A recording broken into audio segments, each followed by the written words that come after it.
Мен бүгін тағы да YouTube жайында айтқым келіп тұр. Себебі бұл YouTube'ты кәдімгідей мән беріп дұрыстап жасайтын болса бар ғой, бұны деген бизнес көзіне айналдыруға болады, тұрақты ақша келіп тұратын құралға айналдыруға болады. Бір жақсы бұл жерде тәуелсіз, ешкімге мұқтаж болмай жұмыс жасайтын алаң. Ешкімге тәуелсіз, мұқтаж болмай дейтін себебім, қолында телефон болса, интернет болса болды. Ал кәдімгідей қарапайым бизнес түрін біреуін мысалға келтіріп алып қояйықшы. Мысалға тауар сататындар. Тауар сататын адамдар дүкеншіге мұқтаж болады, поставщикке мұқтаж болады, оның тауарын упаковка жасайтын адамға мұқтаж болады. Тіпті онлайн жасадым дегеннің өзінде сені аккаунтты жүргізіп тұратын менеджерге де мұқтаж болатын кездер болады. Сондықтан бұл YouTube ешкімге мұқтаждықты талап етпейтін алаң деп қайта айтқым келеді. Себебі мен YouTube'да миллиондап ақша тауып отқан адамдарды көріп отырмын. Олармен онлайн сөйлесіп те пікір алмасып отырмыз. Ол жерде көп барлық жасайтындары басқа ұлттың адамдары.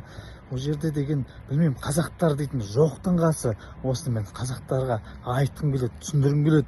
YouTube'да ақша бар екен, солар көзін жеткізгім келеді. Мысалы, қазір мына келесі фотоны көрсетейінші сіздерге. Сол жерде сол сары бала айына $50,000 тауып отыр. $50,000 тауып, ана жерде мына жақта әрбір елде қыдырып жүріп тауып отыр сол ақша.